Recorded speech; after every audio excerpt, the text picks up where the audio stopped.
August 25, 1944. The City of Light stands on the edge of annihilation. Adolf Hitler has just issued one of the most chilling orders of World War II. If Paris cannot remain under Nazi control, it must be reduced to rubble and ash.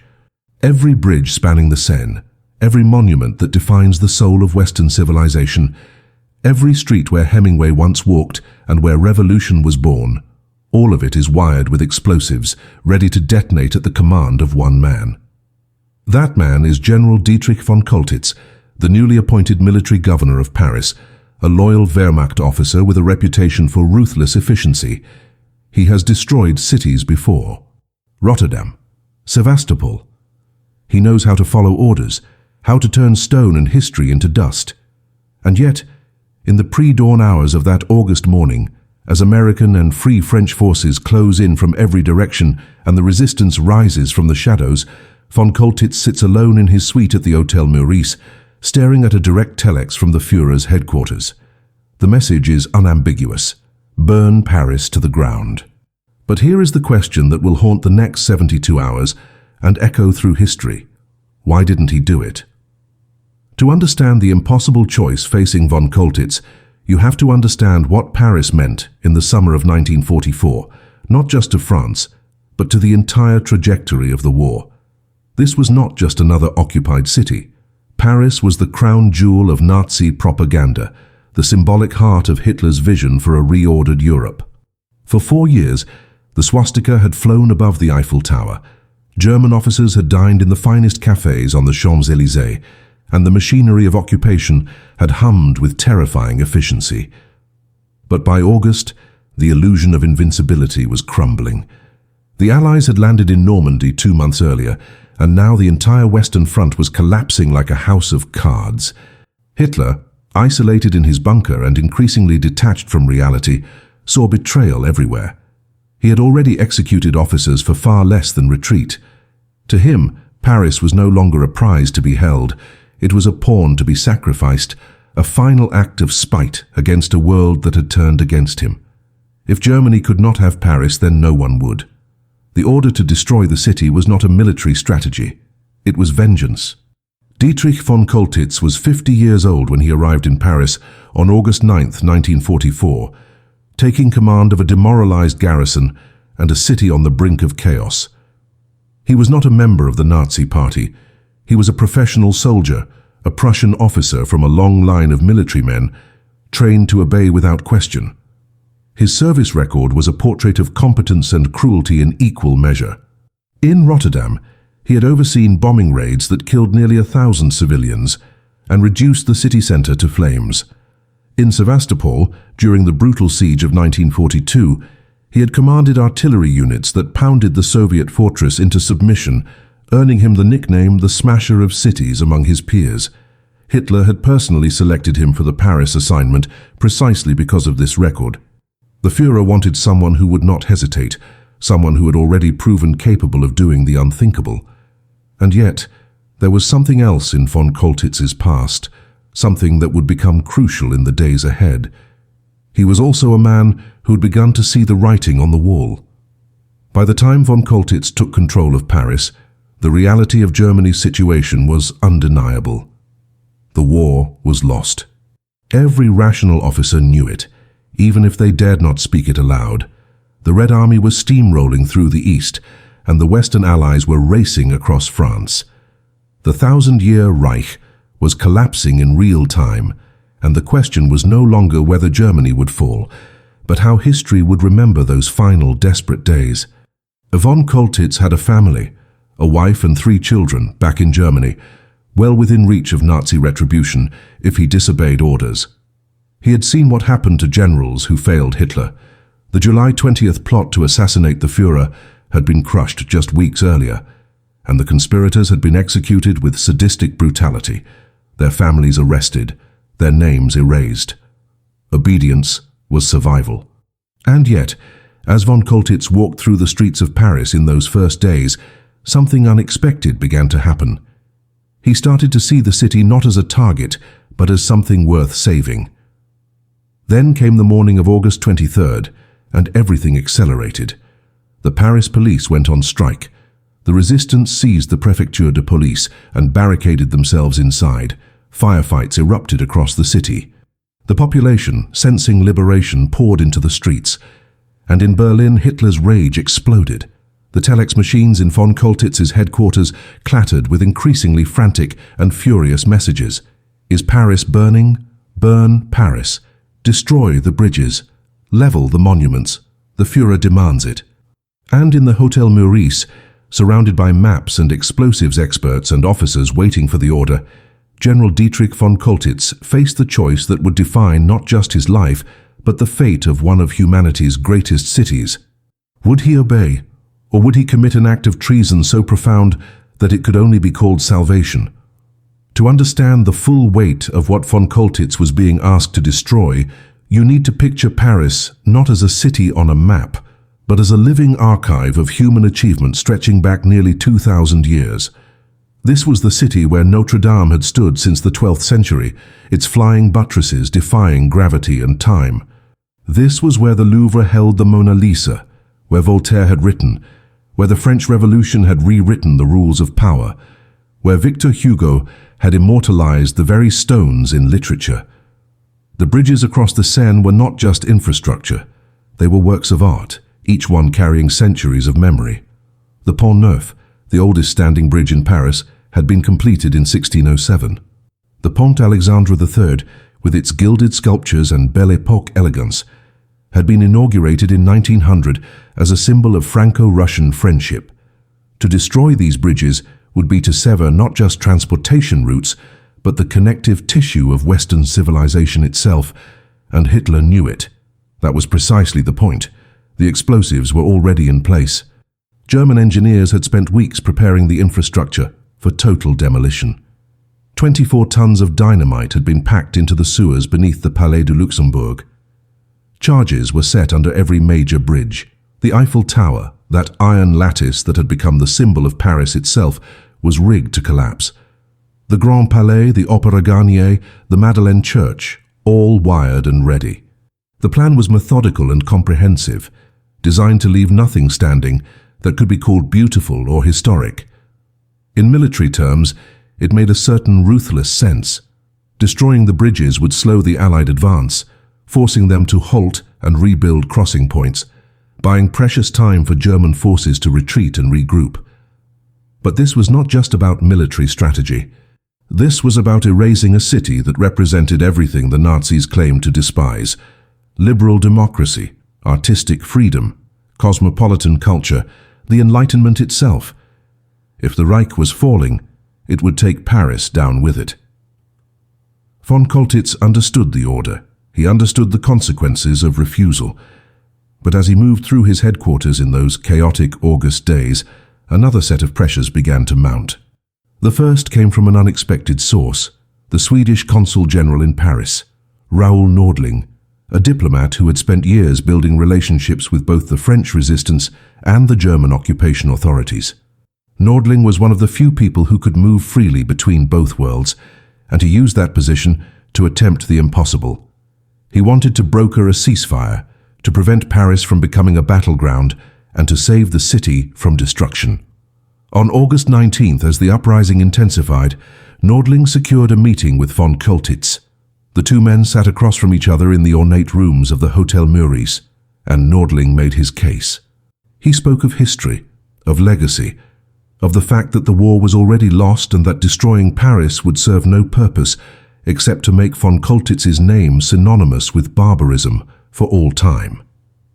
The general listened. He did not commit. But he did not dismiss Nordling either, and that in itself was telling. Over the next several days, Nordling would return again and again, each time pressing the argument further, each time appealing not to von Choltitz's loyalty to Hitler, but to something deeper: his sense of honor, his awareness of posterity, his recognition that he was standing at a hinge point in history. Meanwhile, the military situation was deteriorating by the hour. The French 2nd Armored Division under General Philippe Leclerc was racing toward Paris from the south. American forces were close behind. Inside the city, the resistance was seizing control of entire neighborhoods. Barricades went up on street corners. German patrols came under sniper fire. The occupation, for 4 years so orderly and oppressive, was disintegrating into chaos. And every few hours the telex machines would clatter again with messages from Berlin, each one more furious than the last. Is Paris burning? Von Choltitz began to stall. He issued orders, then countermanded them. He told his engineers to prepare for demolition, then delayed the execution. He sent messages back to Berlin assuring headquarters that preparations were underway, while privately doing almost nothing. It was a dangerous game, a high-wire act between obedience and treason. And with every hour he delayed, the Allied forces drew closer, and the window for destroying Paris grew narrower. The question was no longer whether he would disobey Hitler. The question was how long he could delay without being relieved of command or executed for cowardice. The clock was ticking. Paris was burning in small fires across the city. But the inferno Hitler demanded had not yet been lit. August 24, 1944. The situation in Paris had reached a breaking point. The ceasefire that Raoul Nordling had managed to negotiate between von Choltitz and the resistance had collapsed within hours.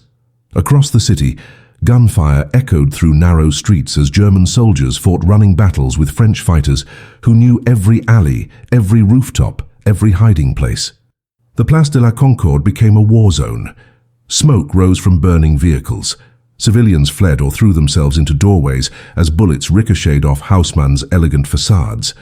Von Choltitz received reports throughout the day, each one painting a picture of disintegration. His garrison was undersupplied, demoralized, and surrounded by a hostile population that outnumbered them 50 to 1. Outside the city, Leclerc's armored division was breaking through the last German defensive lines. Inside his command post, the telex machines had gone silent for hours, and that silence was almost worse than the screaming orders. Berlin was watching. Hitler was waiting. And von Choltitz knew that if he did not act soon, someone else would be sent to do it for him. That same day, another pressure entered the equation, one that would prove decisive. The Allied command structure had been debating for weeks about whether to liberate Paris immediately or to bypass it entirely, leaving the city to wither under occupation while Anglo-American forces pushed directly toward Germany. General Dwight Eisenhower, the supreme Allied commander, had favored the latter approach. Paris was a logistical nightmare. Liberating it would mean feeding and supplying millions of civilians at a time when every gallon of fuel and every ton of supplies was needed for the front lines.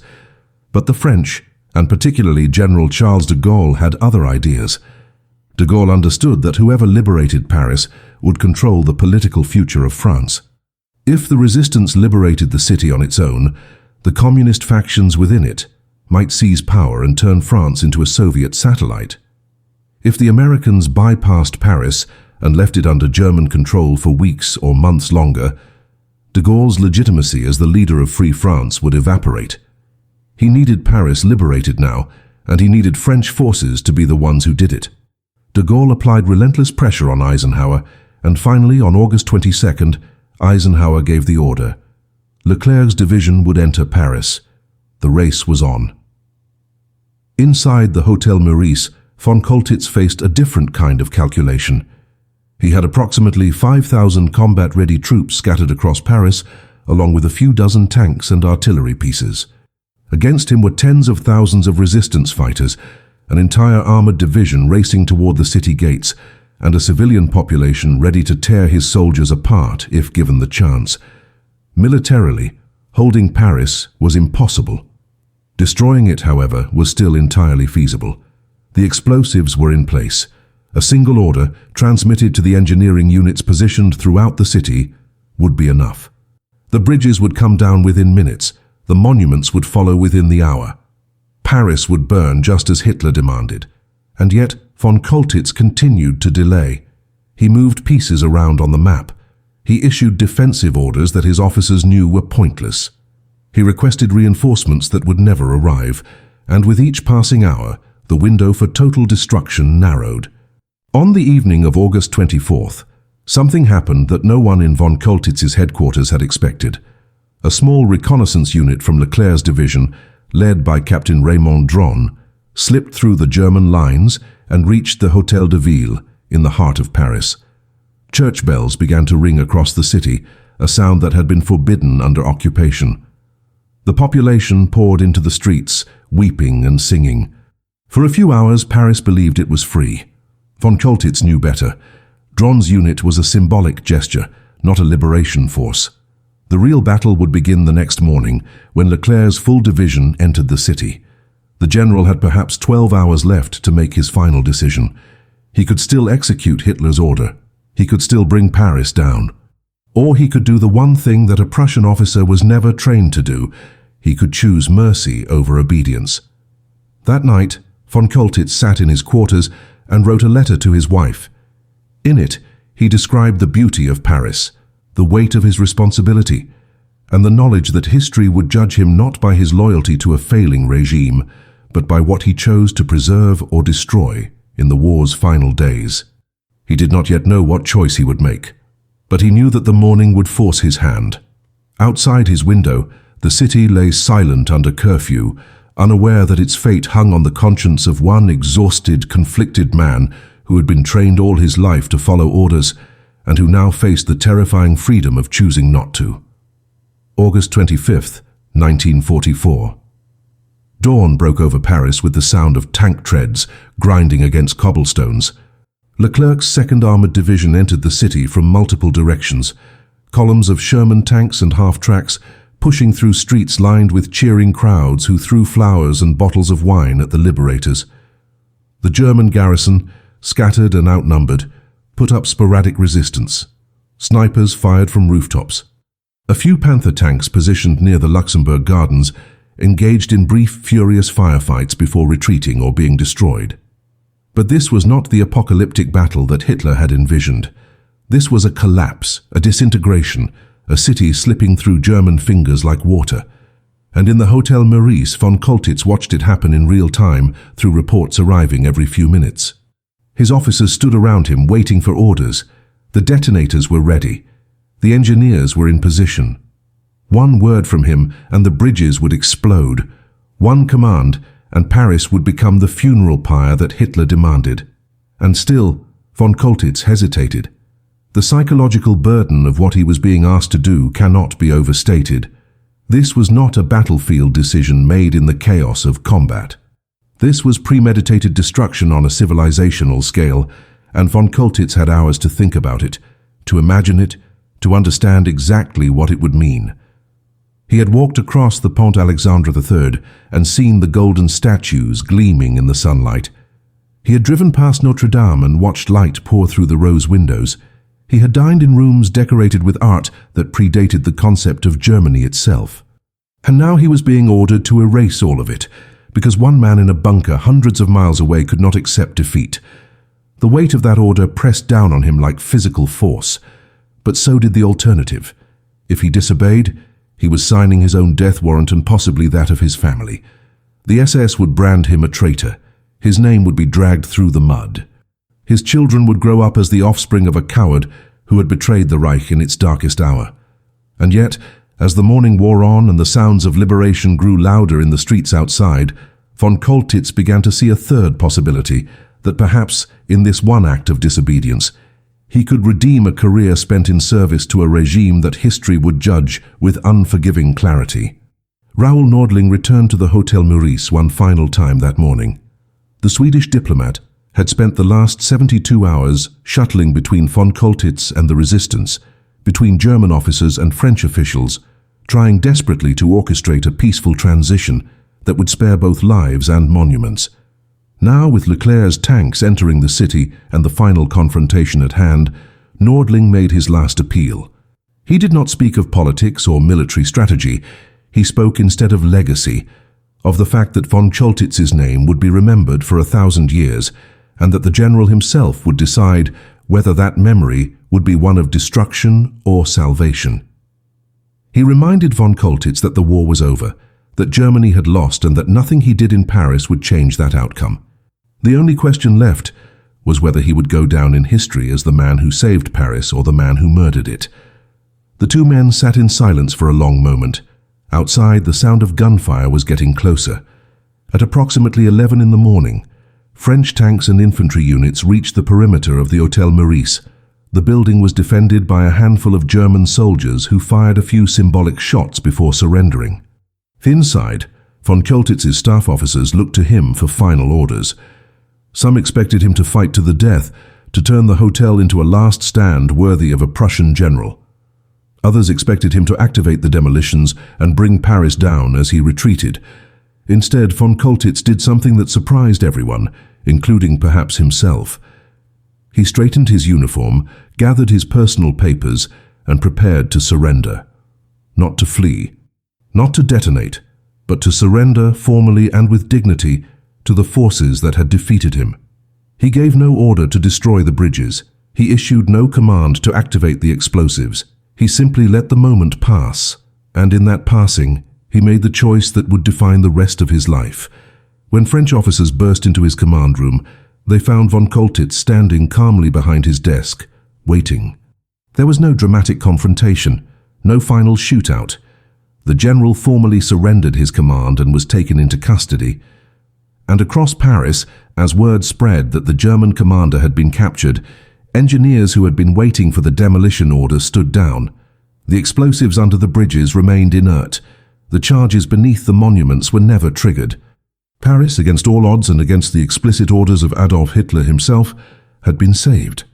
But the question that would haunt historians for decades was only just beginning to take shape.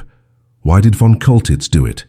What made a loyal German officer, a man who had destroyed cities before, choose mercy in Paris? Was it conscience? Was it pragmatism? Or was it something else entirely?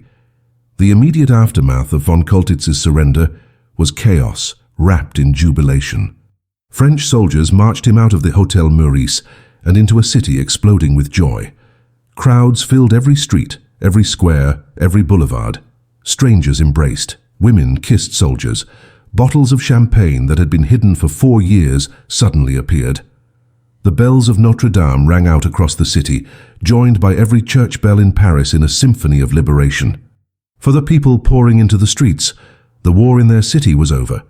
They did not yet know how close they had come to losing everything.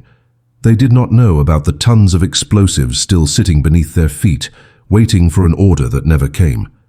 They did not know that a single word from the man now being driven through their midst in a military jeep could have turned their celebration into a funeral. All they knew was that the swastika had been torn down from the Eiffel Tower, that French tanks were parked in the Place de la Concorde, and that Paris had survived. Von Choltitz was taken to the Préfecture de Police, the same building that the resistance had seized days earlier and turned into their headquarters. There, in a small, sparse office, he was brought before French General Philippe Leclerc, the man who had led the armored division that liberated the city. The meeting was brief and formal. Leclerc accepted von Choltitz's surrender, and the German general signed the document that officially ended the Nazi occupation of Paris. There were no theatrics, no grandstanding speeches. Both men understood the gravity of what had just occurred, but neither was interested in dramatic gestures. Leclerc had a war to continue. Von Choltitz had a future as a prisoner of war to contemplate. The document was signed, witnessed, and filed away. And with that, the military chapter of the story closed. But the moral and historical chapter was only beginning. Within hours, journalists began asking the question that would define von Choltitz's legacy. Why didn't he blow up Paris? The general himself offered no clear answer in those first chaotic days. When questioned by French intelligence officers, he spoke in generalities about the futility of destruction, about the war being lost, about the impracticality of Hitler's order. He did not claim to be a hero. He did not paint himself as a man of conscience who had defied evil.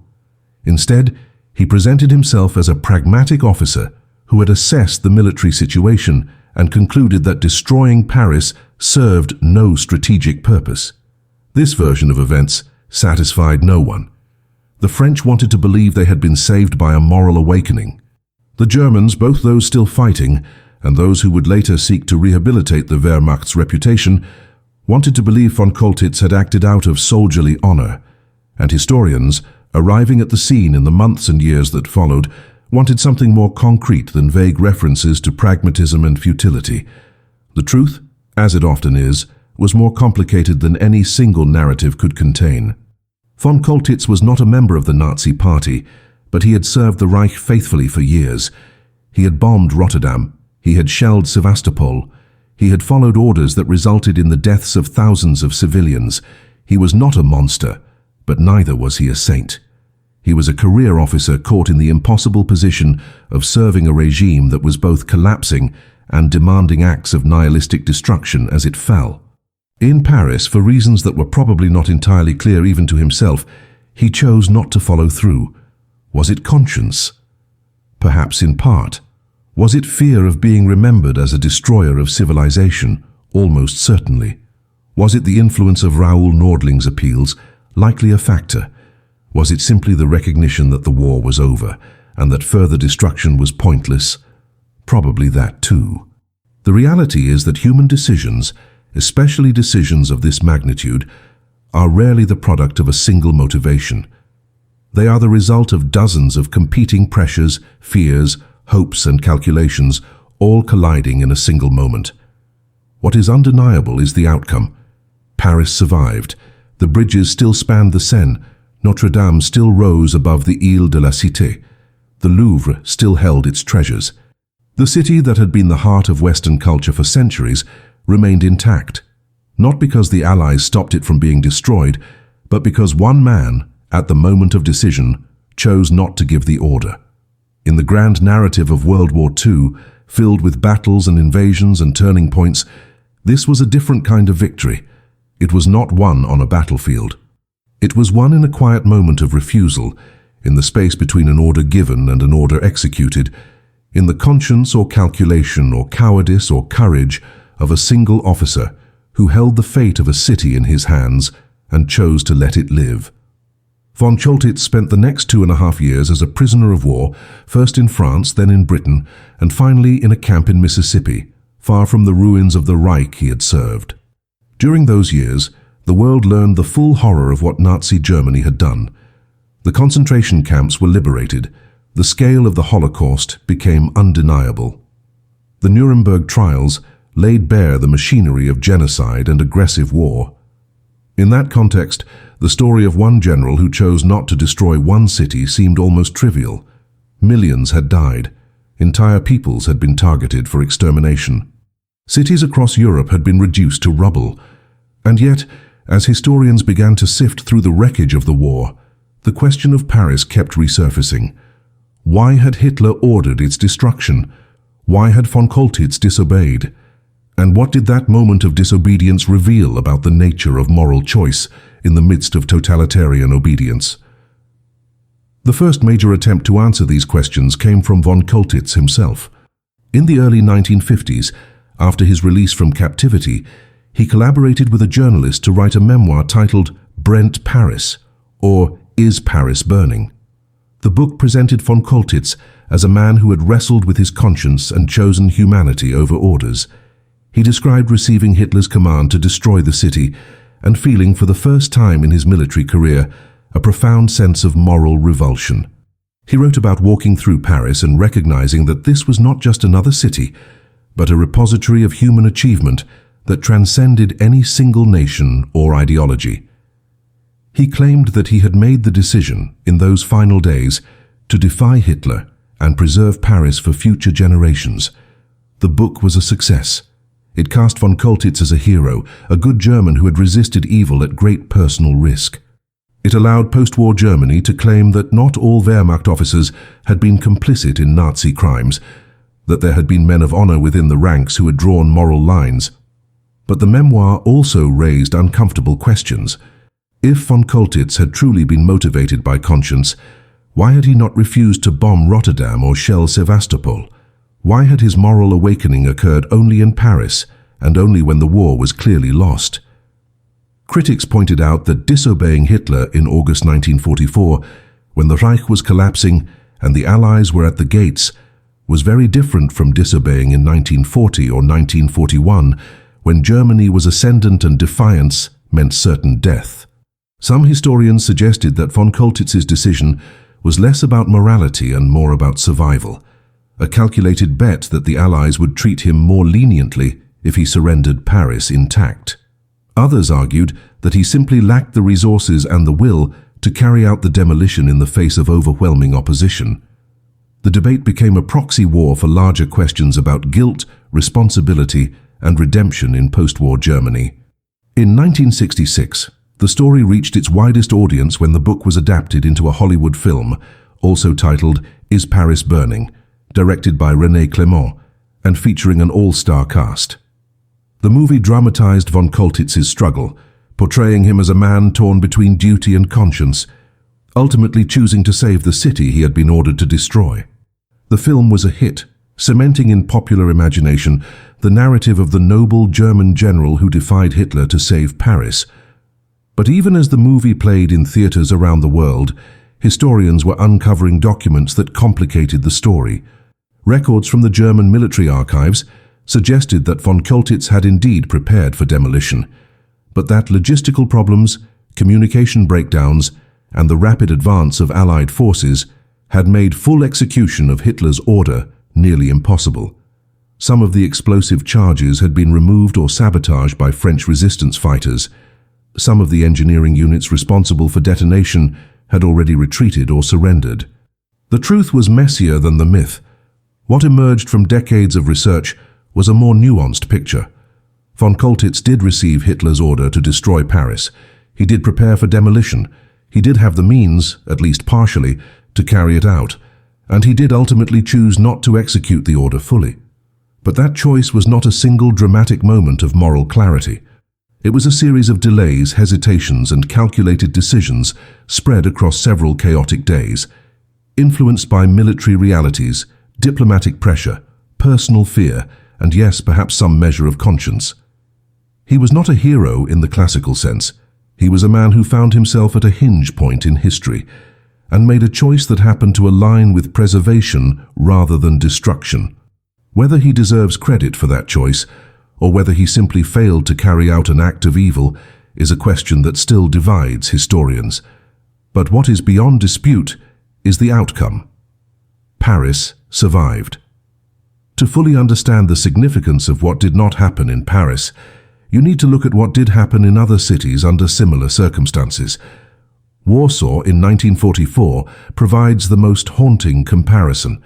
When the Polish Home Army rose up against German occupation in August of that year, almost simultaneously with the Paris uprising, Hitler's response was unambiguous and brutal. He ordered the city systematically destroyed, building by building, street by street. SS-Obergruppenführer Erich von dem Bach-Zelewski carried out that order with methodical efficiency. For 63 days, German forces bombarded Warsaw, burned entire neighborhoods, executed civilians en masse, and demolished anything left standing. By the time the uprising was crushed, over 200,000 people were dead, and 85% of the city lay in ruins. Entire districts were reduced to fields of rubble, historic churches, libraries, archives, all obliterated. This was what Hitler wanted for Paris. This was the fate von Choltitz was ordered to inflict. The fact that Paris was spared while Warsaw was annihilated reveals the razor-thin line between preservation and apocalypse in the final days of the Third Reich. The same pattern repeated across Germany itself in the spring of 1945, as Allied forces pushed deeper into the Reich. Hitler issued a scorched earth directive known as the Nero Decree, ordering the destruction of all industrial, transportation, and communication infrastructure in Germany to prevent it from falling into enemy hands. Albert Speer, Hitler's Minister of Armaments, later claimed that he had sabotaged this order, refusing to implement the total destruction of Germany's remaining resources. But in many places the decree was carried out. Bridges were blown, factories were demolished, railway lines were torn up. Local Nazi officials, fanatics to the end, executed the Führer's command even as the Reich crumbled around them. In this context, von Choltitz's refusal to destroy Paris was not just an isolated act of mercy. It was an anomaly, a deviation from a pattern of nihilistic destruction that defined the Nazi regime's final months. It raises the question of what made Paris different. Was it the intervention of individuals like Nordling? Was it the speed of the Allied advance? Or was it simply that von Choltitz, unlike many of his counterparts, was capable of seeing beyond the immediate moment to the verdict of history? There is also the question of what would have been lost if von Choltitz had obeyed. Consider the Louvre alone. During the war, many of its greatest treasures had been evacuated and hidden in chateaux across the French countryside. But thousands of works remained in the museum and in other collections throughout Paris. The Venus de Milo, which had been moved but could have been destroyed in transit or in storage. The collections of medieval manuscripts in the Bibliothèque Nationale. The stained glass of Sainte-Chapelle, which had survived since the 13th century. The architectural masterpieces of the Marais, the Latin Quarter, the Ile Saint-Louis. These were not just French treasures, they were part of the common heritage of humanity, irreplaceable records of human creativity and ambition, stretching back centuries. To destroy them would have been to amputate a piece of human memory itself. And yet, Hitler had ordered exactly that, and officers across occupied Europe had carried out similar orders without hesitation. The bridges themselves warrant special attention. The Pont Neuf, built between 1578 and 1607, was the oldest bridge in Paris and had witnessed the entire arc of modern French history. The Pont Alexandre III, completed in 1900, was a masterpiece of Art Nouveau engineering. Its single steel arch spanning the Seine, with 4 golden statues of Pegasus marking its corners. These bridges were not merely functional, they were symbols, physical manifestations of continuity and connection. To destroy them would have been to sever Paris from itself, to turn the city into disconnected islands of rubble and memory. Von Choltitz's engineers had calculated exactly how much explosive would be needed for each bridge, exactly where to place the charges for maximum structural damage. The plans existed, the materials were in place. All that was missing was the final command. And that command never came. By the time von Choltitz surrendered on August 25th, the window for total destruction had effectively closed. Allied forces were in the city. The German garrison was collapsing. Even if he had given the order in those final hours, it is unclear whether his engineers could have executed it fully. But the evidence suggests he could have done significant damage, could have brought down at least some of the bridges, could have detonated at least some of the charges. The fact that none of this occurred, that Paris emerged from occupation battered but fundamentally intact, stands as one of the war's great what-ifs. It is a reminder that history often turns not on grand strategies or massive battles, but on individual choices made in moments of extreme pressure, when the easy path is obedience and the hard path is refusal. The interrogation of von Choltitz in the months following his capture revealed layers of complexity that both the triumphant Allies and the shattered Germans found difficult to process. French intelligence officers, eager to understand how close they had come to catastrophe, pressed him repeatedly on the question of demolition. Von Choltitz's answers were maddeningly inconsistent.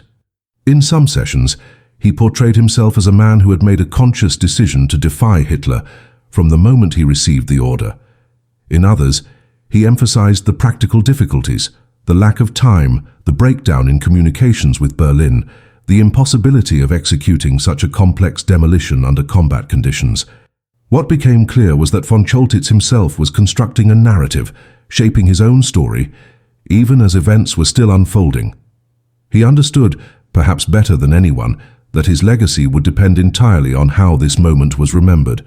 Was he the savior of Paris or simply a general who failed to carry out orders? The answer would determine whether he spent the rest of his life as a war criminal or as a footnote to a miracle. The German High Command's reaction to von Choltitz's surrender and his failure to destroy Paris was predictably furious, at least initially. In the final months of the war, as the Reich contracted into an ever smaller territory, Hitler raged against generals he viewed as traitors and defeatists. Von Choltitz's name was added to a long list of officers deemed to have failed the Führer. But by late 1944, Hitler's ability to enforce consequences was severely limited. The infrastructure of terror that had kept the Wehrmacht in line was crumbling. Officers who might have been executed for disobedience 6 months earlier were now simply relieved of command or ignored. Von Choltitz's family, which he had feared would face retribution, was left alone, partly because the Nazi apparatus was too overwhelmed to pursue every act of perceived betrayal, and partly because by then, everyone could see that the war was lost. The threats that had paralyzed officers into obedience for years were revealed as increasingly hollow. In a perverse way, von Choltitz's gamble had paid off. He had survived his disobedience because the regime he disobeyed was already dying. One of the most fascinating aspects of the Paris story is how quickly it was mythologized by all sides. The French, emerging from 4 years of occupation, needed heroes, and needed to believe that their liberation had been a story of resistance and moral triumph, rather than simply a military inevitability. Von Choltitz, the German general who defied Hitler to save their city, fit perfectly into that narrative. He allowed them to believe that even in the darkest moments of occupation, humanity could prevail. The Germans, facing collective guilt for the crimes of the Nazi regime, needed examples of Wehrmacht officers who had acted with honor, who had drawn moral lines, who had not been complicit in every atrocity. Von Choltitz became a symbol of the good German, proof that not everyone in uniform had been a monster. And the Americans, entering the Cold War and needing to rehabilitate West Germany as an ally against Soviet expansion, had a vested interest in promoting stories of German redemption and Allied magnanimity. But beneath the mythology, uncomfortable truths persisted. Von Choltitz had not been a resistor in any meaningful sense. He had not opposed the Nazi regime. He had not refused orders to bomb civilians in Rotterdam or to shell cities on the Eastern Front. His moment of disobedience in Paris had come only when the war was manifestly lost, when Germany was collapsing, and when obedience offered no reward and considerable risk. To call him a hero required ignoring everything that came before August 1944. To call him a villain required ignoring the fact that he could have made Paris a second Warsaw and chose not to. He existed in the moral grey zone that post-war Europe found so difficult to acknowledge, neither pure enough to celebrate nor guilty enough to condemn outright. He was a man who had done terrible things in service to an evil regime, and then, at the very end, had chosen not to do one final terrible thing. That is not redemption. But it is also not nothing. The Paris that emerged from liberation was a city transformed not just politically but psychologically. For 4 years, Parisians had lived under the shadow of the swastika, had watched German soldiers march down the Champs-Élysées, had endured rationing and curfews and the constant presence of an occupying force. The liberation was euphoric, but it was also fragile. The city was exhausted, divided, traumatized. Collaborators were hunted down. Women accused of sleeping with German soldiers had their heads shaved in public rituals of humiliation. The violence of liberation mixed with the joy, creating a complex emotional landscape that would take years to process. And through all of it, the bridges stood, the monuments endured, the city itself remained. That continuity, that physical survival, became a foundation for rebuilding not just infrastructure, but identity. Paris had survived the occupation. Paris had survived Hitler. And in some small but significant way, that survival was owed to the hesitation of one conflicted man.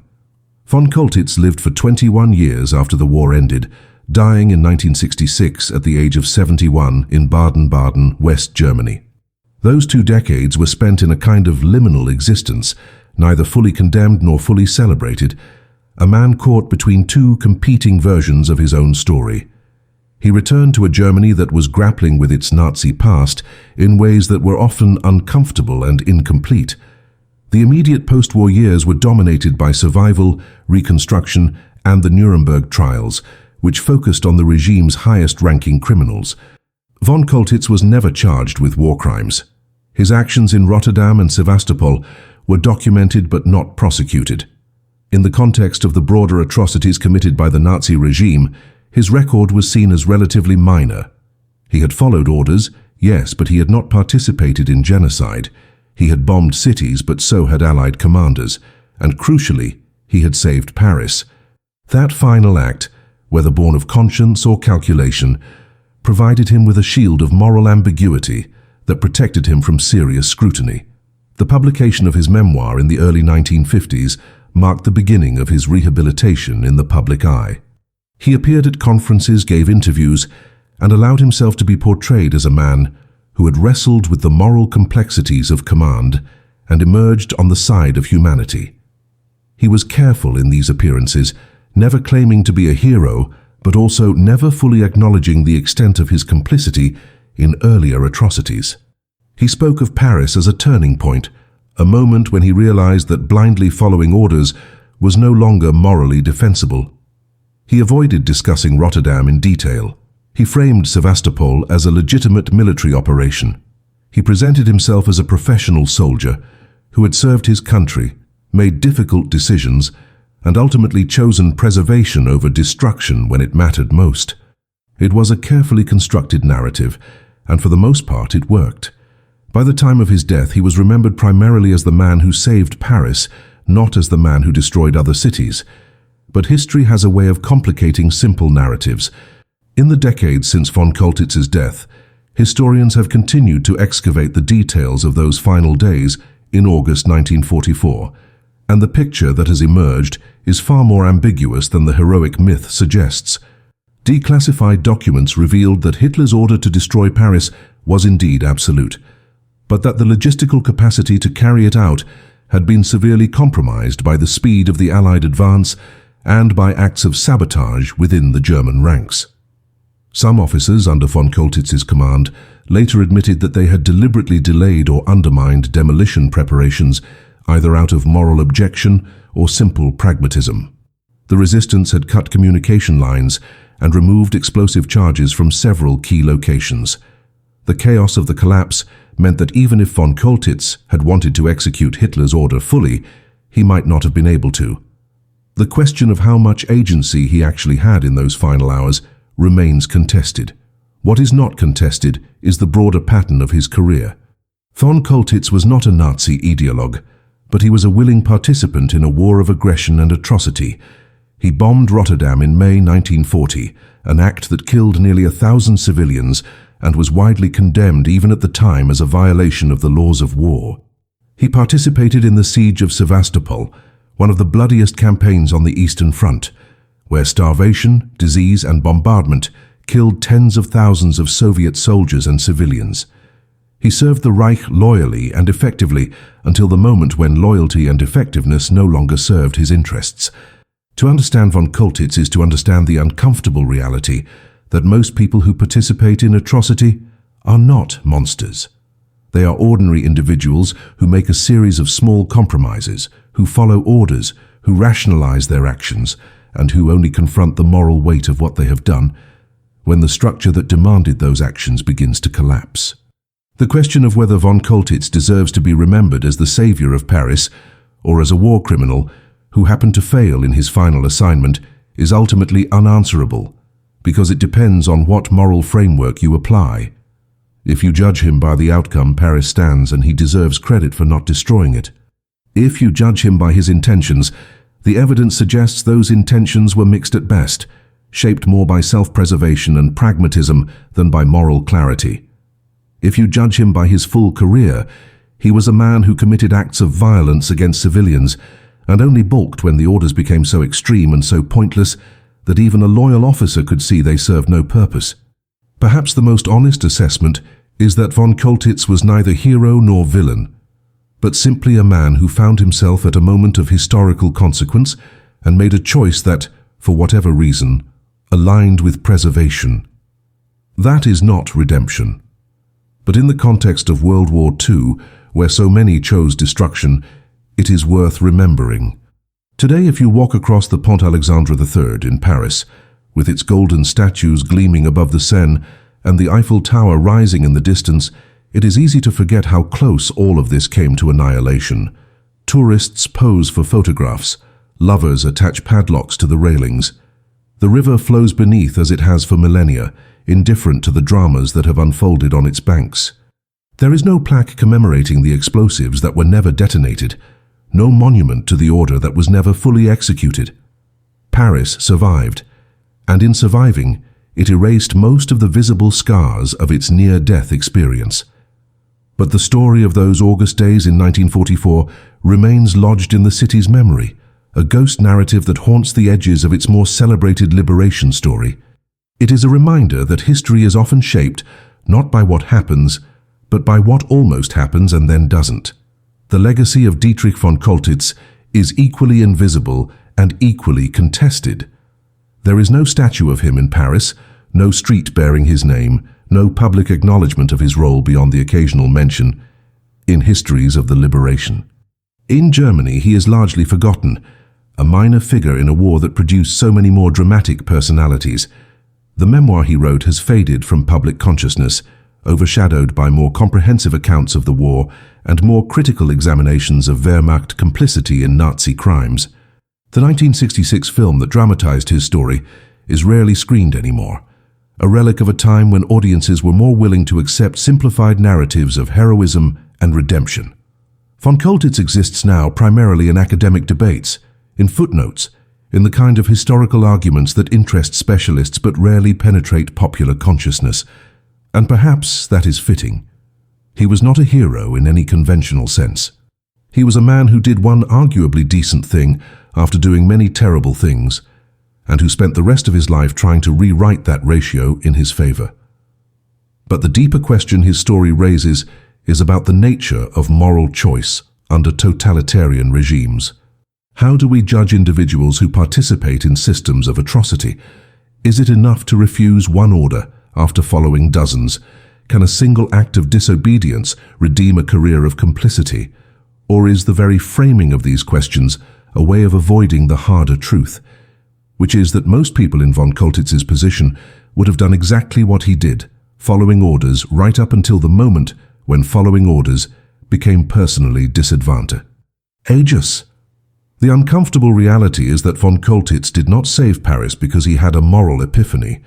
He saved Paris because the strategic situation made destruction pointless, because influential people appealed to his vanity and his fear of historical judgment, and because the infrastructure of obedience that had kept him in line for years was collapsing around him.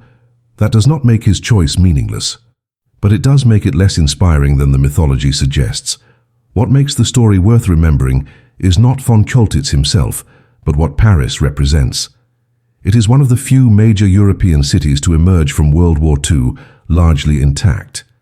London was bombed, Berlin was destroyed, Warsaw was systematically demolished, Dresden was firebombed into oblivion, Stalingrad was reduced to rubble. Across the continent, cities that had stood for centuries were erased or brutally scarred. Paris, by a combination of luck, timing, diplomacy, and one man's hesitation, was spared. That preservation matters not because of what it says about von Choltitz, but because of what it says about the fragility of civilization itself. Everything we build, everything we create, every monument and bridge and work of art, exists only because people in positions of power choose not to destroy it. That choice is never guaranteed. It is always contingent, always dependent on the character and calculations of individuals who may or may not rise to the moment. Paris reminds us how easily it could all be lost, and how much depends on the decisions of flawed, conflicted, ordinary people at extraordinary moments. The secret of General von Choltitz, then, is that there was no secret. He was not a hero waiting to emerge. He was not a man of unusual conscience or courage. He was simply a soldier who reached the end of a catastrophic war and chose, for reasons that were probably not entirely clear even to himself, not to execute one final act of meaningless destruction. That choice saved one of the world's great cities. It preserved bridges and monuments and works of art that have enriched human life for generations since, but it did not redeem him. It did not erase what came before.